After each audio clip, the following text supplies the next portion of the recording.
The day the world nearly went nuclear, a decision under pressure. Picture a dimly lit room filled with solemn figures in military uniforms under the cold, fluorescent glow. The air was thick with tension. It's the early hours of September 26, 1983, and Lieutenant Colonel Stanislav Petrov sat at his post in the Soviet Union's secret bunker where the fate of the world seemingly hung by a thread. A siren cuts through the silence, the kind that's engineered to make your heart skip a beat. This was the moment when every protocol, every drilled response suggested that the unimaginable might be unfolding. Yet, as the red warning lights blazed like angry eyes judging, Petrov, with calm refusal, stood at the precipice of decision. Why? Why did this officer, trained to respond with immediate action, hesitate? To understand Petrov's dilemma, we must gaze into the world of the 1980s. The pervasive chill of the Cold War grips the globe.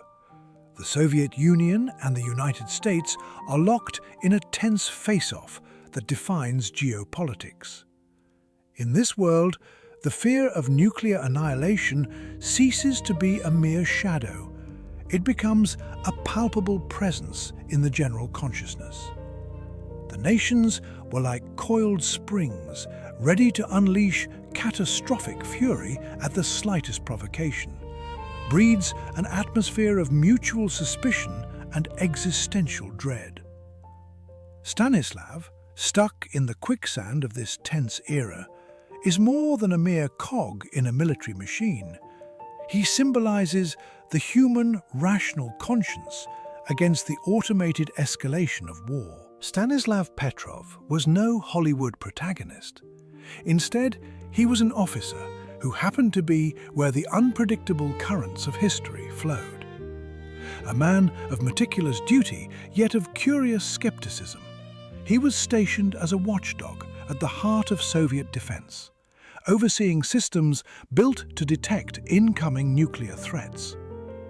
Colleagues might describe him as thoughtful, even-tempered, a man who valued reason over knee-jerk reactions. On that fateful night, he sat not just in a command seat, but squarely in history's relentless spotlight.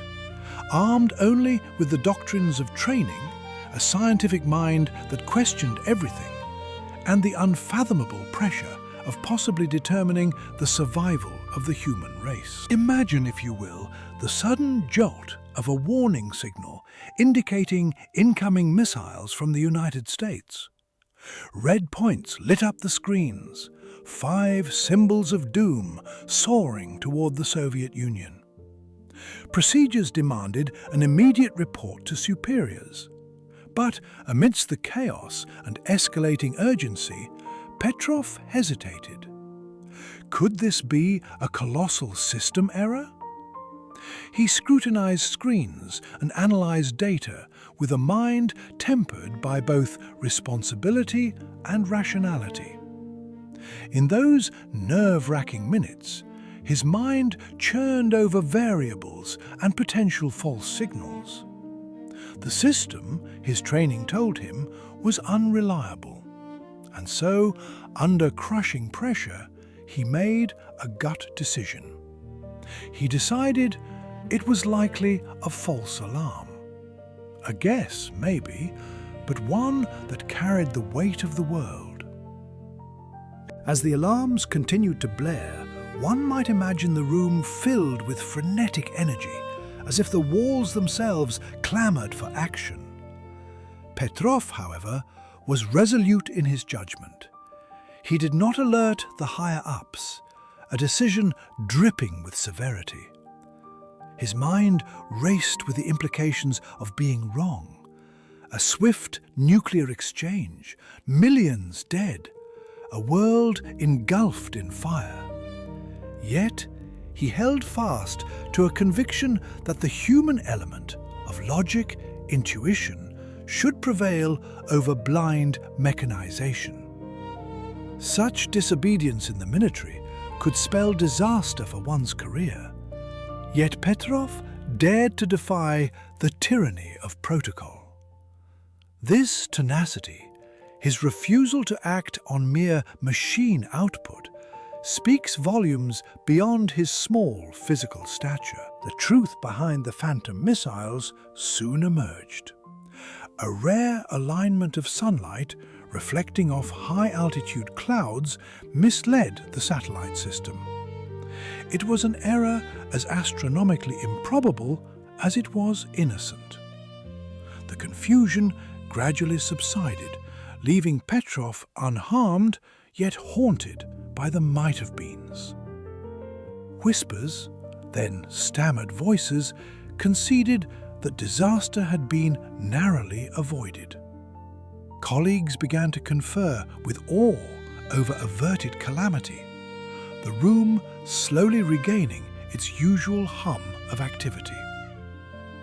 Petrov accepted the debrief, a reminder that in a war built on hair-trigger alerts, the cost of software miscalculation was astronomical.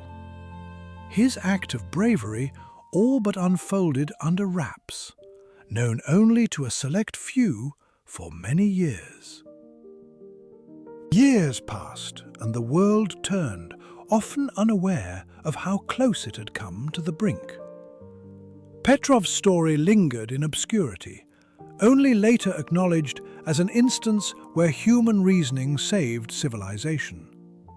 His decision reflected a belief in a world not yet beyond hope, a testament to the power of individual discernment against the machinery of war. As a humble, largely unrecognized figure, his story, told anew, reminds us that in an era marked by discord and fear, sometimes the most significant moments hang on the slenderest threads of judgment. It's a legacy of vigilance, prudence, and a profound moral courage. A narrative every beating heart should carry within.